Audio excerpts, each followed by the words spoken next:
Hey there, I'm so glad that you could join me. Thanks for stopping by. This is the Generator podcast where we have long, casual conversations about the act of creation. Now, that could be the creation of art or business or even relationships. I'm your host, Matt Stagliano, and I love to have these types of conversations because not only do I get to know what my guests do, but I understand why they do it. So stick around, get inspired, get educated, get informed, and understand that no matter what you're creating, it's worth talking about.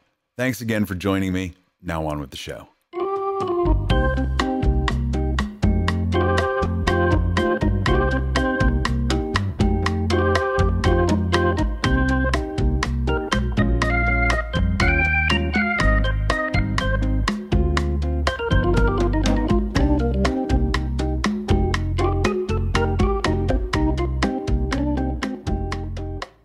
Hey guys, it's Matt and welcome to Generator. I am going to bring in our guest immediately. This is Erica Manning. Erica, good to see you.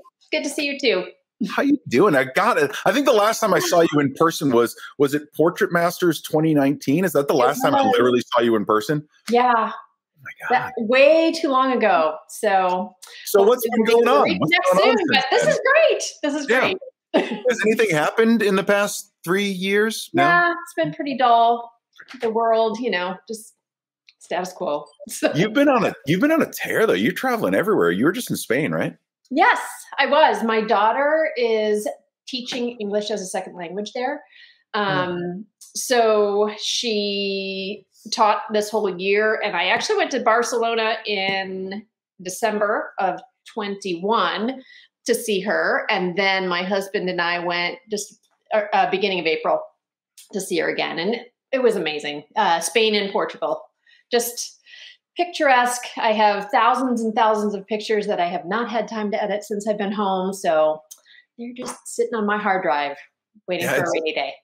I've never been there. And, there's a lot of friends of ours that are in Italy right now. And my thought in going there, and I traveled Europe a lot in my former job.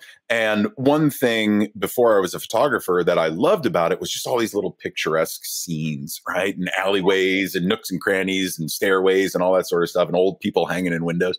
Right. And did you go over there and shoot anything with knowing that you're doing composite work? Did you go over there and like shoot any plates? Like, oh, I'm going to get this background. I'm going to be able to use this. Were you that forethought, or were you like the tourist like I would be and just kind of like, oh, look, cats? Yeah, a little bit of both. I didn't necessarily, I just knew it was beautiful. I mean, the history alone of that place is amazing. We're talking thousands and thousands of years versus a couple hundred here in the United States. So, just buildings and architecture and everything is just so incredibly beautiful and old and has character. So most of the time I was just taking pictures because I thought, it was a beautiful location. But as the time went on, I'm like, oh, I can see this as a background. I can see this as, so I do and have used a couple in composite since I've been back. So I guess I have edited some, but it's it's for my composite work. It wasn't for my personal use. So, but it was. I'm going to wind up awesome.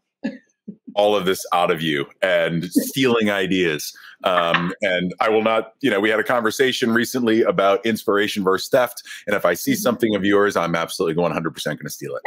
So we'll put that out there. That way you won't be surprised. Go ahead. Told you it's all premeditated. Yeah. But yeah, I mean, that's one of the things, right? So I've watched your work, and for our listener out there who hasn't seen your work, you've done this amazing progression over the past couple of years from doing senior portraits, like pretty standard senior portraits, still at a high professional level, a good look, but you've progressed into this unbelievable, I almost want to say fantasy world, but I don't want to call it fantasy world. You're just elevating the portrait experience, right? And now these kids are becoming these adult, I almost said adult fantasy models, and that's so not what I meant. That's not good in the senior portrait realm. That's not what we want. No. That's not what I meant. That's what I meant in the least. Please, God. the character driven stories, right? Maybe that's it. You've become such an incredible storyteller with some of these images. Is that kind of where you always wanted to go with this? Or has it been just as you've developed like these things, like I'm going to bring this girl to a gnarled tree in the forest and give her a crystal ball, and like, how's that story? Like, how does that all develop? Well, okay. So, I started out, and a lot of this was driven by, formerly supervised education and, the portrait masters. And like you said, I started the accreditation process with them. And initially I just was slapping in work that I normally did, and I did okay. But I started to catch the bug, if you will. I started to do well enough that I'm like, oh, I really want to get to that next level. I really want to, achieve a silver. I really want to, and, seeing the work that was done at that level, I wanted to be able to do that. So I simply just started to try to think of concepts that were just more like, a standard portrait of mine, at least, would do well, but it didn't have enough of the story behind it. And that's not to say senior portraits can't have that, but the ones that I was taking, they were pretty simple, pretty basic. And so, of course, everything that has happened over the last few years, sometimes real world kind of just has not been, all that great to begin with. So I started kind of taking my seniors and saying, okay, let's try something different. Trust me on this. Let's just do something a little out of the box. And in some cases, a lot out of the box, at least for high school seniors. And it just became fun. And it was a learning experience for me. It was a great experience for my model teams because it was different. It wasn't something that everybody else was doing in the area. And so we kind of fed off of each other. And then with each round, like I said, it's like an addiction, I'm like, ooh, I did well, but I'm going to try something new. I want to try something just a little bit different. And of course my skill level has gone up and up and up over the past few years too. So it's exciting to achieve the accolades and the awards, but honestly, just the learning that has happened over the last few years has been phenomenal. And it's just, it's what drives me. It's not the silver, gold, fellow level, which they're all great. Don't get me wrong, but it's, I have gone from here to here to here. And I just want to keep going on that. I don't ever want to stop learning. I don't ever want to stop growing. So that's been the evolution. I picture, right? Because every time I see you posting something online, you're like, oh yeah, by the way, I just got this gold at WPE. Oh yeah, just by the way, just like 75 golds at Portrait Masters. And by the way, and I look at it and I'm like, you must have this master calendar on your wall of where all the start and end dates for submission periods. And don't tell me that you don't, because I can almost guarantee that you do. No, I pay attention, and I only play in a few realms right now, but I have my eye on others. So I don't want it to consume everything of who I am, because I have different, I have to make money, first of all. So right. A lot of that work is all, personal work. Or work with my model team. So it's not money making. And in fact, often it's money taking, depending on how elaborate it is, but it is fulfilling. And it also brings me, like I said before, it brings my level up, and I'm, and people are aware that I am capable of doing these things.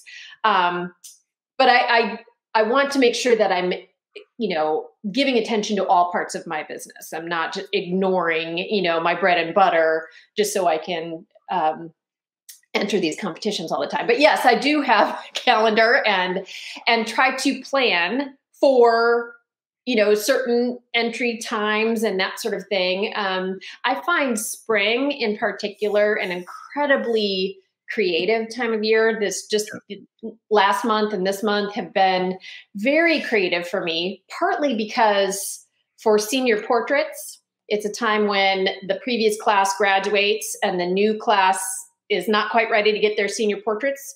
So I have my model team in place. I purposely picked them in January. So I am ready to go and have, a plan for this group of students. And so when, March, April, May hit, I am ready with some, really different, fun, exciting, creative things. And it's just a blast. I love this time of year. I love that, that I've been able to create with them, especially over the last few months. Has been kind of a challenging time for me personally. So to be able to create, it's my therapy.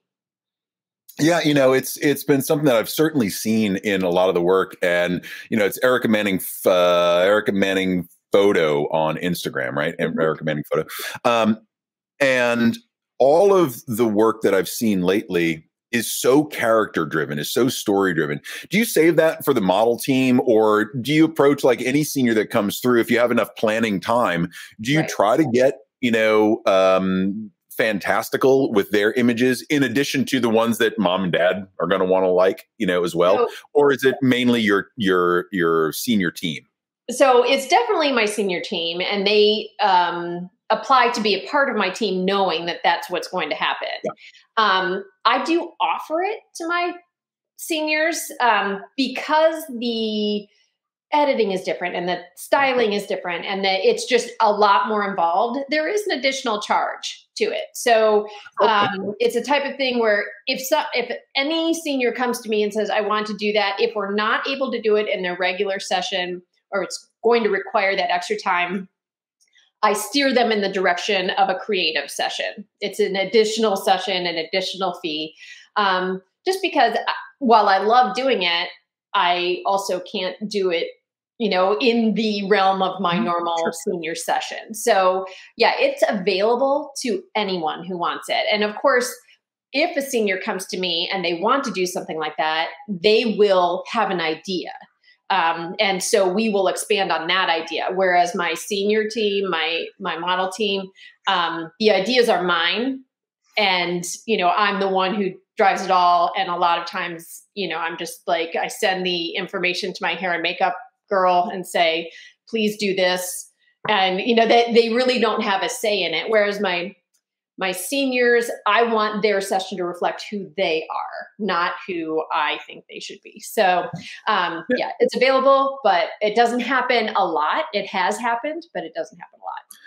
So I guess, I'm super curious as to the why. Why this, right? Why go the extra mile? Why go through all this elaborate storytelling for senior pictures, right? And I only say that because, as we strike the balance between artist and business person and creative and, all the things that we are, there's always a reason behind the stuff, right? And for me, I know when I'm shooting clients, it's about connection, less about props, less about like overt story and sets, and it's more about real depth and connection. That's my thing, right? And I like that. I know for you, you draw inspiration from so many places, and you're able to create this through a mastery of technique and, just endless inspiration and creativity. But the why is always fascinating to me, right? Why choose to do this for seniors when you can, probably get 8 or 10 more seniors a year if you didn't spend the time doing this, right? Where's the why for you in getting to this level of senior portraiture, or portraiture for that matter, like, the competition level for the everyday person? It's phenomenal. Why do you do that? Well, as I mentioned before, it's a way to learn. Yeah. Everything that I learn through my creative work, I am usually able to apply in some modified way to my regular work. And I have seen my regular work get better and better and better by having these skills, by knowing how to do all these things. So that is one. The second thing is it sets me apart. Nobody that I know, especially in the senior portrait realm in my market, is doing anything like this, So I don't look like everybody else. And And I'm very happy about that. Some people may find it weird, but those are not my people.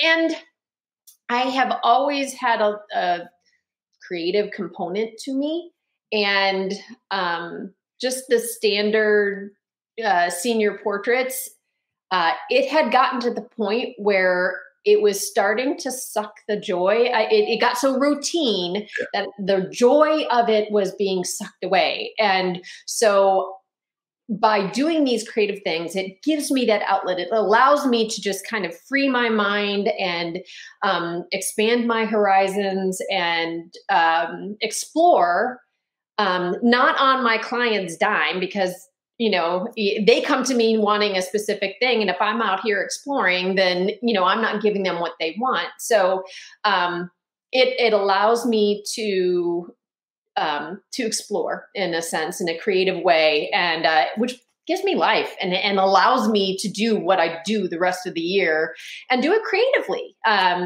It adds a little bit more creativity back into my regular sessions. Yeah. And I wasn't lying when I said earlier that I'm unbelievably inspired by your work all the time. And I'm like, how can I steal this? And then I look at the work that you do and I'm like, I can't do that. I can take a person into the woods and I can take a picture. I can't do this stuff. Right. And it's always inspiring to me. And I know that, one of the things that I see you doing a lot is you create a ton of content, right? Outside of editing pictures, there's reels and TikToks and lip syncs and behind the scenes. And I get exhausted watching you because it's an endless wellspring of energy, right? But my question in all of that, besides blowing smoke at you and just saying how wonderful you are, I can keep that going. Do you watch the trends, right? So you had a shoot recently with one of your senior team members and it did like a whole Peaky Blinders feel to it, right? Yeah. Do you look for trends like that on TikTok and Instagram and whatnot? And does that inspire some of the sets? And is that strategic, or is it just kind of you're influenced by what you see and, hey, this would be fun to try? Or what kind of strategery is in there for you? Okay. So as far as my themes for my sessions, I don't feel that I get my inspiration from social media for those. Inspiration comes from other areas, just, maybe what I enjoy. Sometimes it's what I can get my hands on at a thrift store or, a vintage store. If I see something and, I could do something with that. And then that kind of spurs other ideas. I had that happened with my peacock image years ago. I found a ugly costume and then I did a whole series of bird images just because I found that one. So it's kind of weird how it progresses and moves and evolves. So inspiration for the images themselves, I think, come from those areas. Now I do, as far as social media, the beast, I feel like I have to feed the beast. So I create content, the reels and stuff like that. That's definitely, trend driven, and I even did a reel joking about the fact that I was doing research, by watching reels, my guilty pleasure of, mindless scrolling. But I get ideas and it helps me market and it helps me. I don't know. I mean, not a single thing I put on social media is necessarily something that I'm like, I want this to go viral. I want everybody to see this. Honestly, I'm just trying to communicate my art.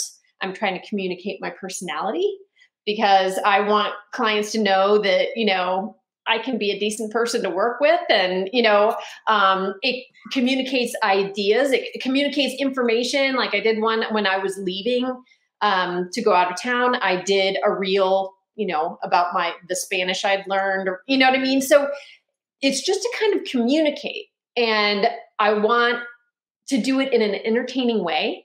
So people aren't just like, oh, she has a post about, she's going to be out of town. It's entertaining. And hopefully I'll engage more with my clients by doing that. What do you do for fun with those? Like, do you find a sound and right? So not going to lip sync, not going to dance. No one needs to see that. I don't care how authentic you want to make me. Not dancing. I'm not doing it. And I say this on, Friday, June 10th, 2022, just in case someone is like, you're dancing. You're dancing. Matt, you weren't going to do it. You and me, dude. We're going to do a dancing reel before you know Macarena. Like, way to go. Like, and all my credibility goes out the window. But I watch a lot of TikTok and Instagram reels, and I'm doom scrolling all the time, right? And one of the things that I have trouble with is, as a video maker, I want things to be so polished that I get caught up in the perfectionism of it, right? I'm like, and believe me, I totally get the authenticity, and people want to just watch people doing weird shit, right? And lip syncing and having fun, and it's an escape from reality and escape from all this stuff. And I think that's why it's so relatively addicting. But as someone that makes a lot of videos, the short form 7-second, 10-second, 15-second thing is almost lost on me, because there are so many ideas and so many sounds and so many ways that you can go that it never gets produced. So I say all that to say this. How do you do it? Do you schedule a day like Mondays from 10 to 12? I am going to do nothing but content creation? Or is it spur of the moment? Do you keep stuff on your phone late at night and then address it the next morning? Like, how do you figure out what to do, when to do it, how to put it out? Do you do 97 drafts of it? Where does the Erica, the perfectionist creative, who I see, worrying it over every pixel in an image, versus I'm gonna, lip sync to Megan the Stallion, like, where does that all fly? How do you balance the perfectionism that I know you have, and just putting out you on TikTok or Instagram or whatnot? Yes. How does that battle go? Yes to all of that. First of all, I am a perfectionist, especially when it comes to my images, and I will pore over them for hours. But that is work. That's my thing. That is, my major. Okay. So the reels and stuff like that, while they are important, their perfection is not important. The fact that they get out there is important. So I will, like you said, doom scroll. I'll see a sound, or I'll hear a sound, obviously, that I think, oh, I could use that in XYZ, and I'll save it.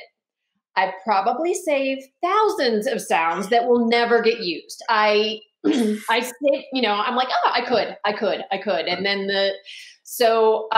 then I will sit down once or twice a month and go through the sounds that I have and kind of come up with ideas that I could do with those sounds. And then doesn't always work. I'll try to have some sort of calendar. Okay, I'm going to try to do this many this week with that sound. But it also depends on what else I have going on. Like right now, my reels are mostly showing the work that I have done. And so I somehow put those to either music or whatever, trying to get the timing, so it looks entertaining. But in, times when I'm not shooting a lot, I will do these, the voiceovers, which I find pretty easy. They're one of the easiest things I can do. And you're going to laugh, but I film those according to the days that I actually get ready. If it's an editing day and I have no makeup and I look like total dog crap, we will not be filming reels those days. But if I have a shoot and I'm meeting with clients and I actually put some makeup on, and I will film probably 2 or 3 and then have them in the hopper. So, on a low day or a week that I'm not, doing anything or putting any content reels in, I am putting one of these silly voiceovers. So I probably have at any given time 4 or 5 that are in the wings. Sometimes that doesn't always work well, because by the time I am thinking about posting it, that sound has been overplayed. And then I'm like, I don't want to post this anymore, because then it just seems like, redundant. So, it's a give and take, but it seems to work for me, at least well enough. So, it's funny you talk about the sounds moving so quickly in the trends, right? I'm like, man, I've finally reached that age, right? Clearly, where I can bring back all the music that I grew up on, and no one will have ever heard it before, and it will be fresh and new. And I'm just, thinking about, I've got thousands of vinyl records down in one of my rooms, and I could just kind of dig through that for days and just flood TikTok with all sorts of new sounds. So, if you want to start a subscription service, that's fine. You can subscribe to me, and I'll just send you new sounds every week.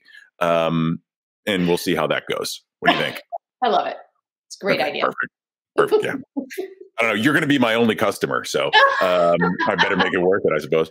I've noticed not only do you shoot the seniors, but you have your self-portrait game is super strong, which is why you're here, right? Because what you put in the group was so astounding, and it's something that as I've watched the work that you do from a personal standpoint for your seniors, and then really the self-portrait work, you expose so much of your heart and your inner thought and your pain and your happiness in all of the self-portraits. Do you find that there's a release there, or do you find that it's just a way to mark a moment in time? Do you do it because it's been a creative itch that you've had for a long time? Is it a mix of everything? I know that a lot of people struggle with self-portraits because, one, they don't like seeing themselves in front of a camera, which, get over it. Two, they don't feel, and this is more my thing, that you don't have a topic in which to, express yourself. So what's your process like for self-portraits, right? Is it just you feel that thing and you've got to create immediately?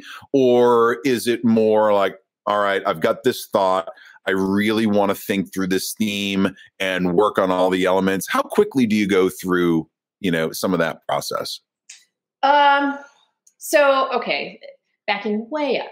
I have done self-portraits for years because it started out as a way to test lights. I have an ugly doll in my studio that I will, use as a lighting test, but it's creepy and it's ugly and it's really not a good representation of how the light actually falls on a human being. It's a doll. So I started to take pictures of myself, got the self timer, or the remote. Then I found that they were good profile pictures. So that's how it started. Then I started to want to tell a little bit of my story, whether that be, my natural habitat or what I'm feeling inside, or, and it could be humorous, or it could be a little more deep, or it could be, just insightful and a way to tell my story. I mean, people can make assumptions about me, either based on the images I make, or I can help them formulate that opinion of me. Mm-hmm. And so that's when I started doing self-portraits that were a little more meaningful in one way or another. As far as the time it takes to create them or the creative process, it depends on what it is. Yeah. And, how, first of all, the technique that I am going to use, and then also, is there a lot of styling? Is it just, I did one with Norm, my cat, who seems to be, I love Norm, make his way into a lot of my images because he and I are two peas in a pod. He goes up in everything. He's a jerk. I'll just put that out there. He's a jerk, but I love him. Anyway, so I did a shoot with him because actually it was the time that Portrait Masters was having the self-portrait, that was a category. I'm like, I got this. I can do this. I like doing self-portraits. So literally 90% of the time in my life is spent in front of my computer editing with my cat by my side. So that was one of those, I want to show my natural habitat, and so I brought a backdrop, put it behind me because it's a little busy behind my where my computer is, set up my camera, used a speed light had it under the hood of my screen, like shining at me, and took about 1,000 shots because Norm was all over the place. I even made a reel about that because, his butt's to the camera. He's going and knocking over stuff. He's, but finally got one with him sitting next to me. And I'm like, boom, that's, there it is. There's my shot. So that was a good and humorous representation of who I am and how I spend my days. And subsequently, it was actually my #1 viewed reel ever. I'm convinced that the magic formula for reels is that you need to have some sort of furry animal. So that's, there you go. Furries is a whole different Instagram. It's a whole different Instagram. Right. So, you said something in there that made me write a quick note, and I'd love to know, what assumptions did people make about you? You were just like, I'm going to cut them off at the pass so that they can't make the assumptions. Right. But that clearly indicates that assumptions have been made about you at one time or another. What were those assumptions?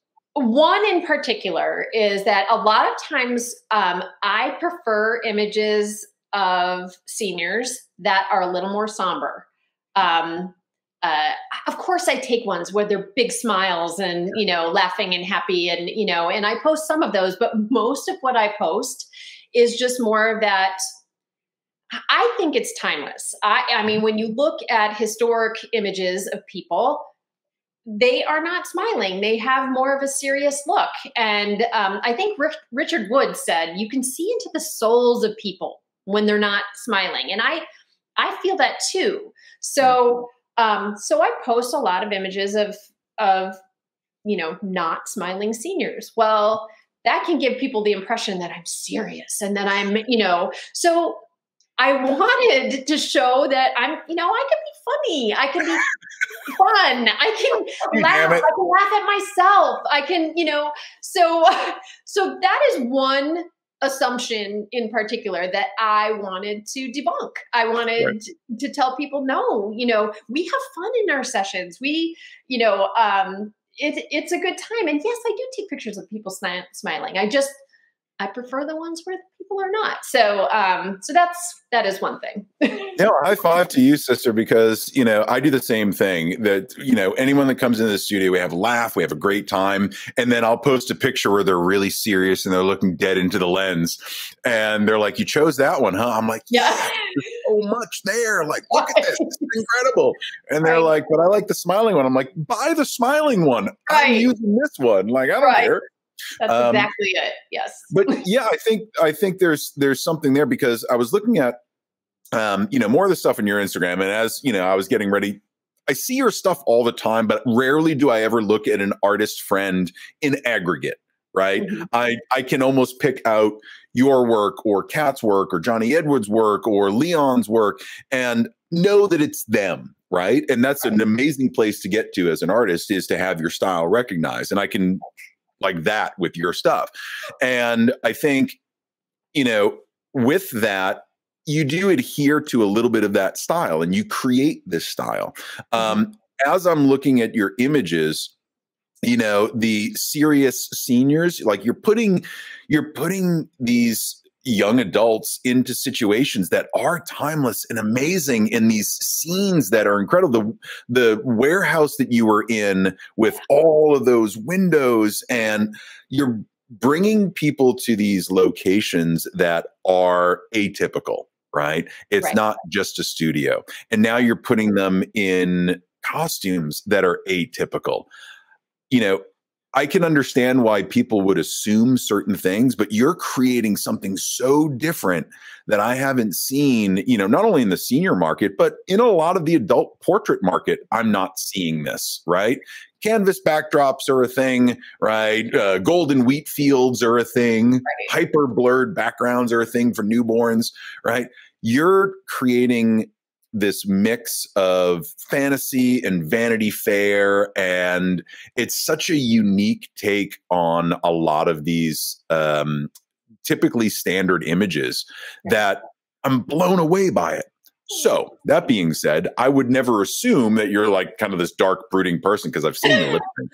But the point being, there's so much conscious choice in this styling, right? Was there some level of influence in that, in the stuff that you saw? Were there other photographers that you saw and got inspired by? Is it music that you're into? Is it a type of lighting? Is it being lazy and saying, I just want to use one speed light? Like for me, that's almost everything can be traced back to laziness.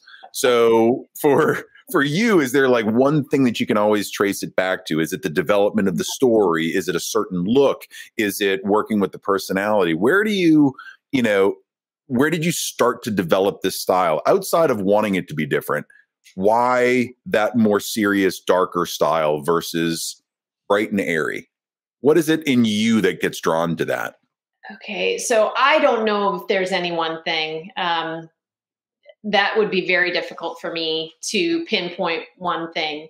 I learned early on that my style is not light and airy. I love it. I think it's beautiful and stunning. I just don't do it well, and I didn't like it more than the dark and moody. So I tended to develop what I knew I was able to do, and I feel like I have honed in on how to do it well. So I have gone that route. Do I do it? Sometimes. If that's what a client wants, that's what I'll do. But 9 times out of 10, you're going to look at my Instagram feed and it is going to be dark, lots of shadows, lots of drama, which I love. So I would say that's, and honestly, part of that is because the ceilings in my studio are black. It sounds ridiculous, but for me to get light and airy, I have to do a lot of stuff, change a lot of things to make that happen. And maybe it's me being lazy. I don't want to do that. I want it to be the way it is. So, so that might play a little bit into it, but I prefer it. I prefer it that way. So yeah, so I feel like a little bit of both. I like it that way, but also that is the direction I have gone, and it's just easier to stay on that direction. It's you, and it works for you. And like I said, I think it's so outstanding. And what I mean by that is not only good work, but it stands out from everything else that I see. Right. And there's this cinematic quality to it that is not necessarily just the lighting or the editing, but again, it's just always coming back to that story. So off of your photography a little bit, the storytelling aspects, knowing that you've been traveling, knowing that you have this wide variety of stuff that you pull from. You've had a very varied life, and it's wonderful. What are you doing this weekend? Are you going to see Jurassic Park or Top Gun? Like, where are you drawing your influence from for next year's senior team? Are you going to a Ren fair? Like, where do you get the the cinematic ideas? And is it just part of everyday life? You just kind of going around being like, I see this woman holding a crystal ball. That's going to be my next shoot. Or, I'm always curious because I feel so uncreative all the time. I'm just a background and a one light guy. And maybe I just need to get out of the house more, but I'm like, you're in front of your computer 90% of the time. I'm in front of my computer 90% of the time. Why can't I do what you do? Where do you get the storylines? So for my style sessions with my senior team, I'll pick them, and then I will try to pick topics that may or may not interest them. And by that, I mean, for example, this year I had 5 or 6 different shoots that I did, and my seniors my team could pick 2 that they wanted to do most. So in the past, I picked kind of wacky out there, like the bird thing. I mean, what senior's going to be like, I want to be a bird. You know what I mean? So I do try to now create topics or themes that at least they can either relate to or enjoy. For example, I did style through the decades. Okay. And I put that out to my senior team, and I said, okay, pick any decade that you would want to do, if that's the session you want to do, you pick your decade. You tell me what decade you'd want to be photographed in. And I had 4 people interested. Fortunately, 4 different decades that fit them perfectly. Like, I couldn't even believe how it all came together. So for that particular session, I had their decades, I had what they looked like, I had their sizes and everything. So I knew, what I was looking for.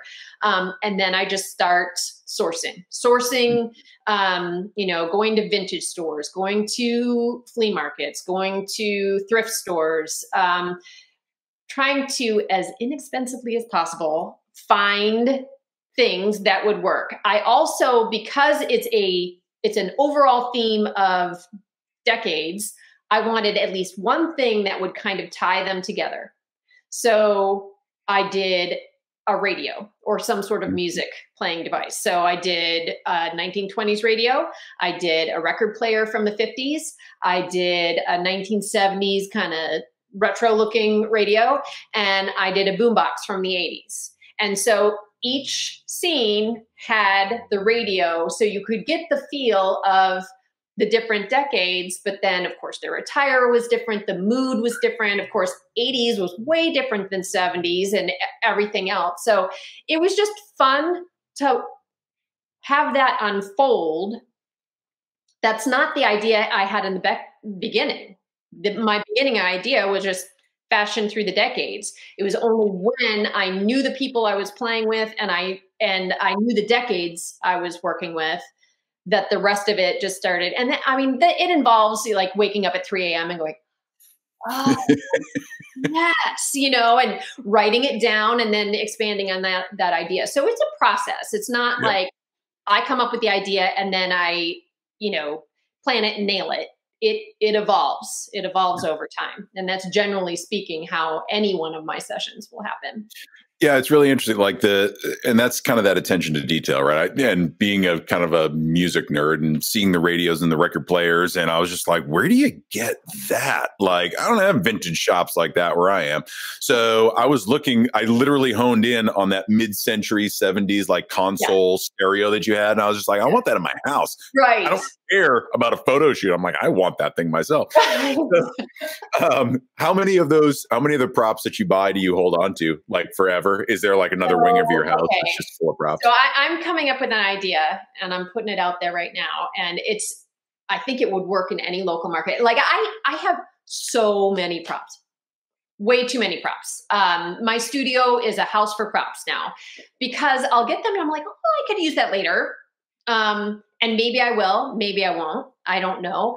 Another thing I purchased for almost every one of those was a light, some sort of vintage light that would Practical go. So light. yeah. So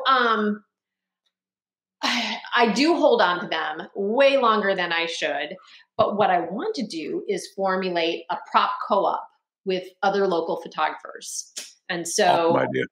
Yeah, Facebook, I can rent it to other people, and so can anybody else who's a part of this co-op. They can rent their props or possibly sell them. So this is an idea that's percolating in the back of my head. Of course, I haven't had time to do anything because that would mean I'd have to photograph every Get single off the TikTok, Erica. Get off the TikTok, all the time in the world. It's true. It's so true. Yeah. So you could that's an idea. Yes, I have way too many props. Have an auction site, Erica Bay, like eBay or something like that. And I'm telling you, be onto it. No, it's actually a really good idea, right? So the prop rental market, especially amongst photographers in certain genres, I think would work great in a local area, right? I'd be happy to lend out anything that I have for people, including the studio, for people to use if I think it'll go to use. There's so many things that I have. I'm a big furniture junkie, so my studio's full of chairs and ottomans and couches and stools and boxes and things like that. And I was looking at it the other day going, I don't have room for this shit anymore. It's just overwhelming. So, knowing Richard Wood has, an entire prop like closet wing of his house. I'm always curious as to what people do because I run out of space really quickly. And I'm never like, oh, let me just get one of these. I will get 7 of them because just in case, and it's so stupid. Yeah. So it's nice to know that one, I'm not alone in any of that. But do you find yourself, once I photograph something, it almost becomes like I'm never using that again? Yes. Why the hell am I holding on to it? So do you have like your macrame lamp, which I love, would go great in this house, by the way, if you want to get rid of it. Good to know. But like a lamp like that, right? Unless that's part of your decor, is probably going to sit in a lump in a closet somewhere. Yes. Do you ever use it in a different way? Do you dye it? Do you spray paint it? That is something that potentially, because there's some seniors who love the groovy 70s feel. Right. So that is potentially something I could use in a regular senior session if somebody were to come to me and say they wanted it. If part of those things, like especially the things that I make, like if the peacock, for example, I made this huge, like almost shawl type thing. That's amazing. That made of peacock feathers. It takes up a lot of space I don't have. No one, as far as I know, will ever wear that again, but I feel a connection to it. I love that thing. So it's probably displayed in my EMP closet room, and we'll see if it ever leaves there. I don't know. But now is that? Go ahead. Is that something that you would use? Because you just did a workshop, like a creative workshop. Yeah. Would you ever use something like that in any of your workshops and let people take images of something that you were basically known for creating it? Do you have any weird feelings about letting other people create with your stuff? I have no problem with somebody else. And if that's what they wanted to do, then I definitely would. A lot of times, so when I create content for workshops, I like to create new ideas and then go with those mentees through that process so they can see how it happened. I guess I could take previous ideas too, but at least for the workshops that I've done, I want to create something new and fresh because it's content for me too. It's going on my website as well. So I don't necessarily want to redo something that I have done in the past. Yeah, and that amazes me, right? I see a lot of people that they'll say, this is how I made the shot, and then they'll recreate it every single time. Right. I've been to workshops where, the instructor might be known for a style is like, this is how I create it, but it's the same exact look. And what I find is, and this is where I have problems with workshops. I don't know how you feel about this. Mm-hmm. I don't like to be told, these are my settings. This is what you have to set your camera at. There's the model. We set up the lights, point and shoot. There's no application of problem solving in that at all. Right. So when you go about this stuff, especially when you're teaching, right? Because I would attend your workshop in a heartbeat. But it's that whole restraining order thing. The thing that I love about learning from people like you is the process. It's not, here's my settings, here's what I do. It's like, here's how I solve this problem of sourcing a prop or thinking about the light for this particular mood. So, in your workshops, are you very conscious of how people are approaching that? Or do you just kind of say, here's what I do, here's how I create these images? Or do you really force them to problem solve on their own and create something that's unique to them? So, in my workshops, I'm not necessarily teaching them exactly how to replicate, a specific image, a specific pose. It's, here are different lighting techniques that I use and the different scenarios that I would use them. Different moods, different lights create different moods. So, are you wanting something dark and moody? Are you wanting something bright? Are you wanting something serene and soft? Are you, what is it you're trying to photograph? What story are you telling? Storytelling. That's what we're doing here. What story are you telling? These are the lights that will tell you. Even in this last workshop that I did, we sat down to edit. and I was talking about color grading, and I'm like, I would love to tell you that here, you hit this button and it is done. I'm like, I spend hours. Like, I'll do something and then I'll stare at it.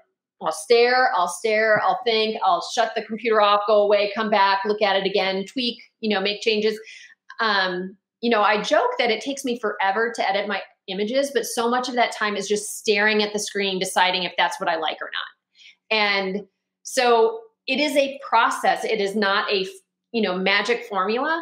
And my hope in teaching that is that I'm able to help them work through their process. It doesn't necessarily have to be my process, but I think two different artists are going to arrive at very different results, even with the same process. You know what I'm saying? So it's not my goal to create a bunch of Erica Manning clones. I mean, first of all, that's, I love to see people. The world would be better off. Oh, you just go on, Matt. You just go on.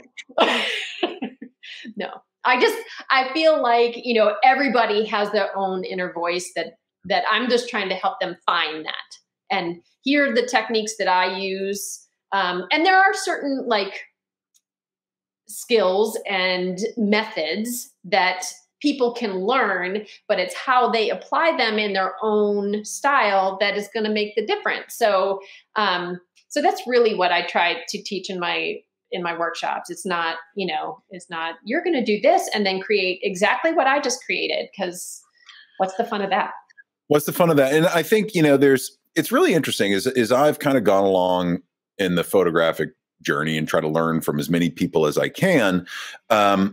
Very few instructors that I've met, at least the good ones that stick with me, ask the question, why? Why are you doing that? They're like, all right, well, I want to take a picture of this. Well, why? Why are you? And it's not to trap anybody into an answer. It's just to understand thought process. And I think we've become so accustomed to things being easy and laid out and, tutorial after tutorial. You want to do it this way. You want to produce this light. Here's, an ebook on that. And it's very easy to get information, but I'm seeing less and less put into the aspect of thinking through the why of the choices that you're making. Right. And one of the, one of the things I see a lot because you and I are in a lot of the same groups. And one thing I see a lot is, what camera should I get? What backdrop should I get? What lighting should I get? Right. And it's a very good question to ask when you're just starting out. But I'm always that dick that comes across and is like, why? Like, why do you need Pro Photo lights over Paul C. Buff? Why do you need Canon over Fuji or Nikon? Like, why? What's the reasoning? And if you can give me a good reason, great, I'm all on board. But I'm at least going to ask you, why? What is it that you're seeing? And if it's, I see person X over here creating work, and that's the camera and lens that they use, and I like that look, perfectly good answer. Right. But if you come at me with, I don't know, then all right, we're going to start there. Right. What is it that you're using now that doesn't work for you? Right. What's your why? Right. And there's not a lot of people that are doing that. And they might say, I've been able to choose my genre. Like, here's why I want to shoot seniors, or here's why I want to shoot newborns, or whatever. But there's very few people that are able to give me the whys of every choice that they're making, myself included. Half the time I'm just like, I don't know, I want to see what happens. Right. But the why for me is always one of the most important things, the intention behind it. So, as you interact with your students, have you found that more people are leaning towards, and I'm not saying this is specific to you, but more leaning towards just tell me how it's done? Or do you find a trend amongst newer photographers that they're really trying to understand the whys and are making choices specific to them? Is there something that we can do as a larger community to kind of address the whys over the hows? That's a great question. I don't know. I feel like in my experience with the, you're talking in regards to mentees, correct? Or that people are teaching? anybody that you're talking to that's trying to progress in the craft, right? Because we're shoveled so much information of how to do stuff. Do this and you'll make $1 million. Do this and you'll sell stuff to clients, right? And no one's really asking the why. And or they forget about that portion of it. So I didn't know what trend you were seeing in the people that you're talking to. I think in the of the mentees that I've had, or the people that I am have closely worked with, I feel like they generally come in with that why mentality. Like there's something deeper there than just the I want to learn skill XYZ. And maybe it's because of the type of, like, I'm doing creative mentoring. I'm not doing, this is how whatever. I'm doing something a little more creative. So a lot of times when people are coming into that, they have that creative mindset. I'm not teaching business classes, although I could, but I'm big on process and, but that's, for my business side of things, I'm big on process. So that handles itself. So I'm able to be creative. And so long story short, I feel like, personally speaking, my work got so much better when I was able to be in touch with my why, and also started focusing on that storytelling aspect, whether it's my stories that I'm telling through the creative things that I do, or my clients' stories that they are telling through their senior portraits or whatever. Just images are better when it's not just a picture, there's something deeper to it. So I think that, the Artist Forge in general, I think has been has had a huge impact on the way I think about what I do. And, I hope that more and more people latch on to what they're teaching, because it is, like you said, so very different than all the tutorials that are out there. It teaches you how to think like an artist as opposed to, like a robot, which gives images so much more. And I think, that's one of the things about being involved with the Artist Forge that I really like is that aspect of it, right? Is being non-traditional. There's so much room in this whole education landscape for everybody to teach everything. And if you and I taught a lighting workshop, right? And we're given one light and one camera, we would teach it totally differently. And the whys would be different. And so I think there's room for everybody to be out there and teaching. There's no right or wrong.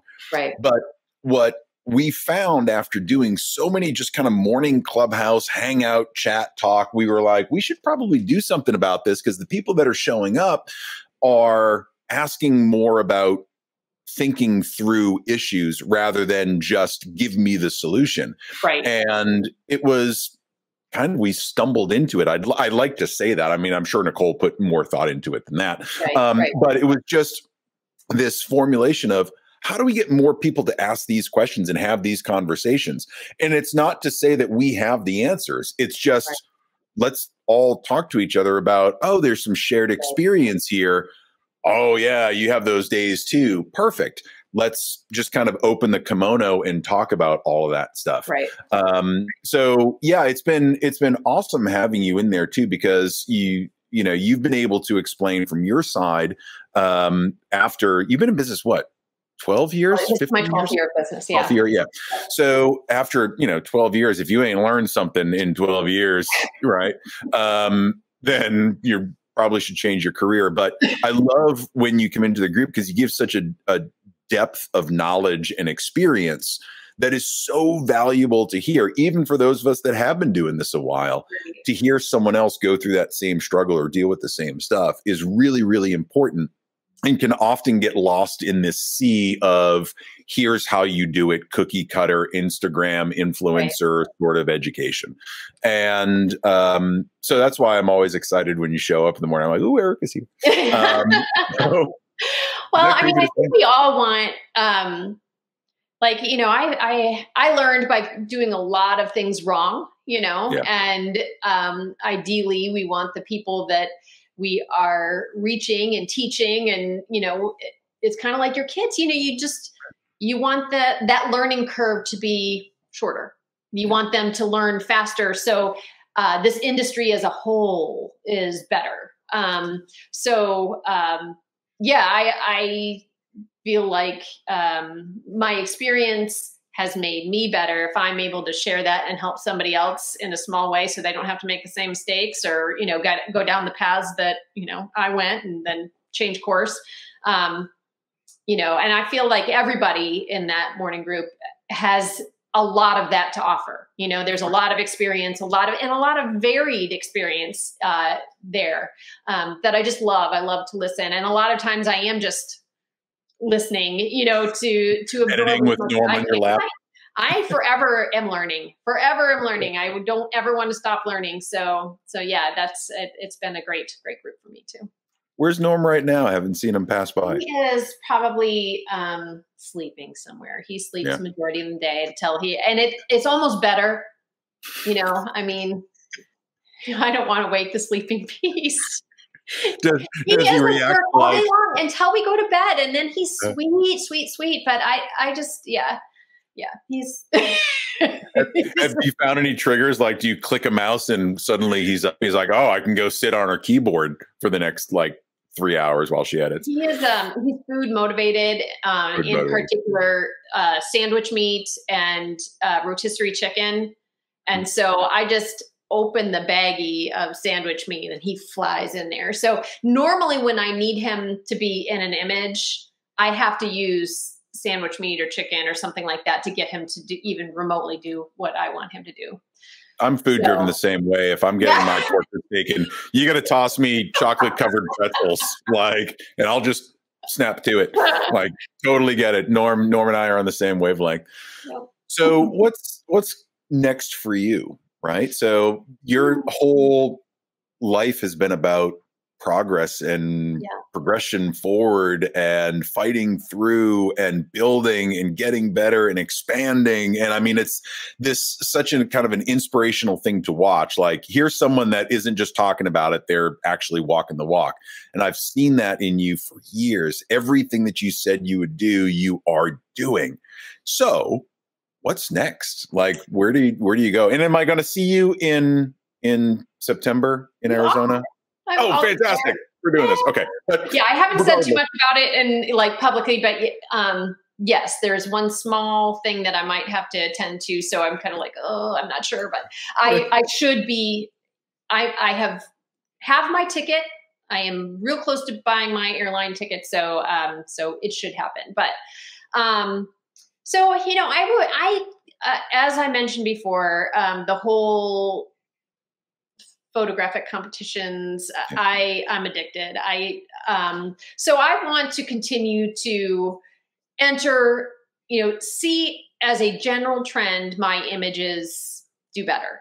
And that has happened over the past few years. My goal a couple of years ago was to get more silvers and reach that fellow level at the Portrait Masters. And I did, earlier than expected. But it's a matter of, okay, this is my goal and I'm just going to do the work, and I'm not going to put any, unrealistic, I want to do it in 2 minutes. You know what I mean? I gave myself a couple years. I did it in a year. It's a combination of setting that goal, a high goal, but giving myself an achievable timeline to do it, and then doing the work. What's it going to take to do that? I have to learn as much as I possibly can. So the good news is I love learning. So I can learn all day long. And then if I have an idea and it's a little bit beyond my scope of what I'm able to do, I'm going to learn how to do it. And I'm going to make sure that I just get better, get better every single day. So continue on that track. It was my goal at the beginning of this year to get a gold image. Not expecting. I mean, I honestly, anytime I enter, I'm like, we'll see what happens. I got for the image that won a gold at WPE. it received a silver through the Portrait Masters. And I have learned also that I take every score with a grain of salt because different people see it differently. And I'm okay with that, you know? So I entered it in WPE not knowing, and just about fell over when I found out I got a gold. Amazing. So That was the puppet one, right? where I'm like, well, maybe this isn't a mistake. Maybe I'm, you know, I am getting better, you know, maybe it's real. So, so I want to continue to do that. It will always be a goal of mine to get a gold through the Portrait Masters. It's the first accreditation process I went through. And I have told people in the past, I may be 80 before that happens. It's fine. I'm okay with that. It's not like 5 years from now, if I haven't achieved a gold through them, that I'll be mad. It just helps me to want to do better. And that's really the goal, is just to be better than I was yesterday. It's not to get that gold. It's not really to, you know, to achieve any level of success, because I'm the same person having achieved a gold at WPE than I was 2 months ago. You know, I am that same person. So, so I will continue to do that. I have learned that I love to teach. So I want to do more mentoring. I want to do more of that. But here's the problem I have. I love what I do, and I love the seniors that I work with, and I love being able to touch those seniors' lives and help them see themselves, you know, as beautiful, as unique, as awesome, you know. So I don't ever want to stop doing that. So it's a matter of, okay, where's the balance? What, you know, do I have enough time to do these mentoring things? And can I still do what I currently do effectively and do both at the same time? So, so that's kind of you know, process that I'm working through now. I'm creating content and creating ways, but to be honest, I haven't pushed the mentoring as much as, you know, some people might. I'm kind of the mindset that I want things to happen organically and naturally. If I'm pushing so hard to have something done, maybe it's not meant to be. So, you know, I will tell you that any mentoring client that I've gotten has been 100% organically, and I felt great about it, and they felt great about it. It was a wonderful experience. So that's kind of the path I am taking with that. So yeah, it's amazing. And I don't think there's anyone better suited to be teaching people than you. I mean, you've been able to strike this balance between work and personal life and creative work and client work. And it's something that I've always admired about you, is your ability to balance life, right? At least from the outside, right? All I see is the duck swimming. I have no idea what the feet are doing underneath, right? So take that with a grain of salt, and I'm sure that, you know, whatever I say, you will combat. But from the outside, it appears like there's a lot of balance there. With your goal setting, and one thing that I wanted to ask, do you reverse engineer that? Like, do you say, okay, I want to... You went from being a personal trainer to photographer, right? When you set that goal, said, all right, I'm going to be a photographer, did you reverse engineer that? When you enter competitions, do you say, all right, well, 2 years from now, in order for me to enter that and potentially win gold, I need to do X, Y, and Z? And is that how you build your timelines to take so much action? Yes. I do reverse it. For example, when I said that I wanted to achieve fellow, right, you know, of course, there's a specific number of images that points that you need to have, and then there's a specific number of silvers that you need to have.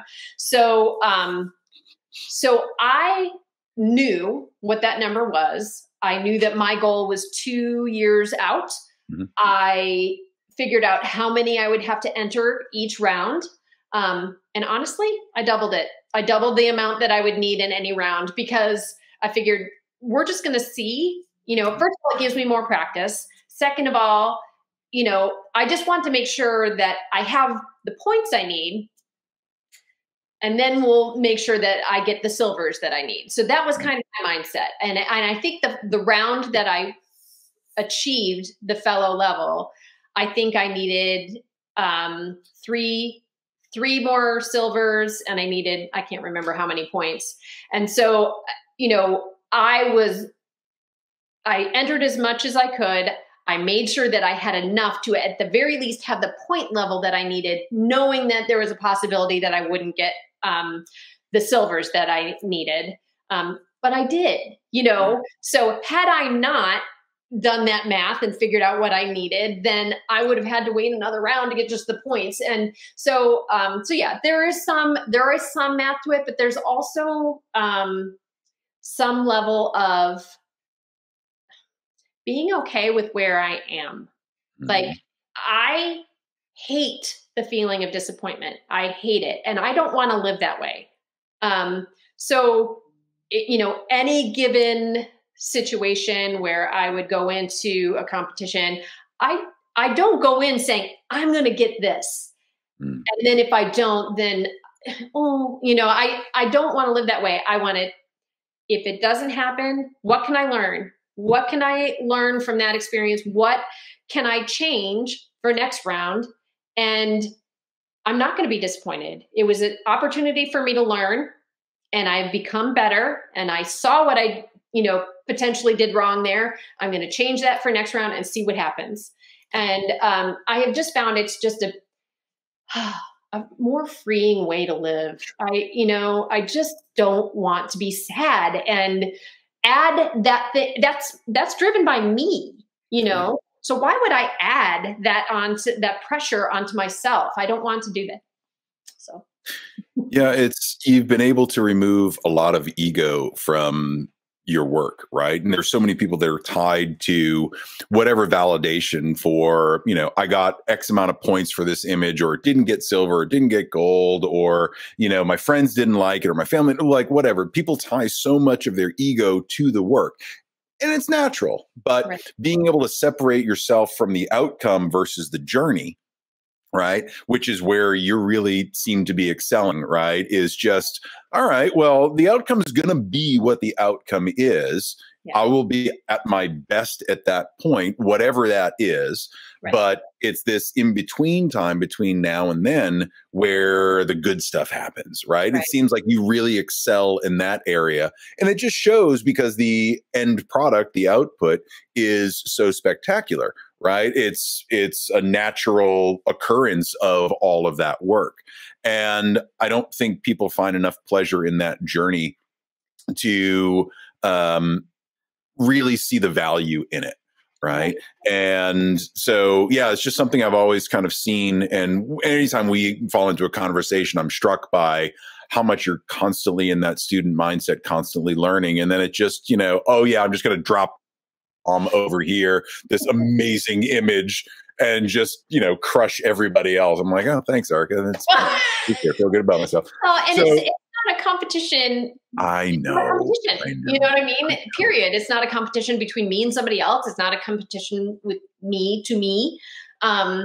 It's a journey.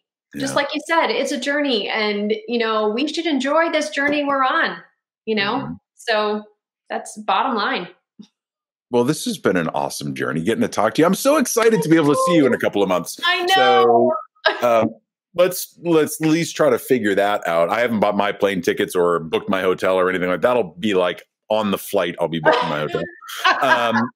But yeah, it's been incredible to watch. And, I don't know if I've had the chance to kind of dig into your process like this before. So I just appreciate you just opening up about it. Where can everybody find you if they're like, this is the mentor that I have to have? Where is everybody going to find you?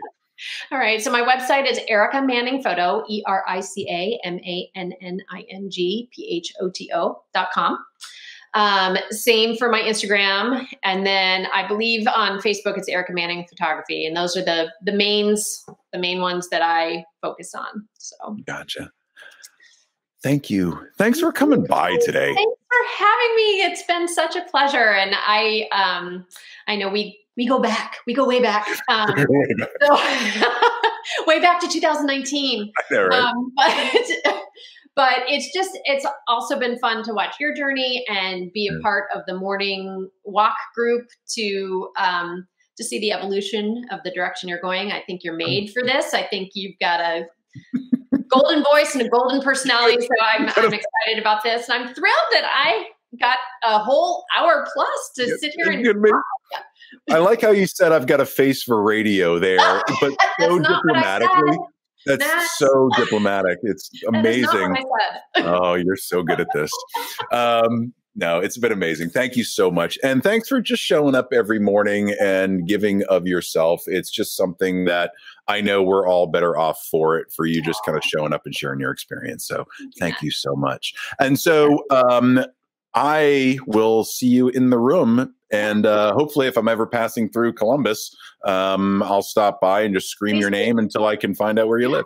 You need to give me the heads up if you're headed this way, because I'll treat you with style here in Columbus, Ohio. You're just looking to get rid of stuff out of your prop closet is all you're trying to do. You have this, you have this.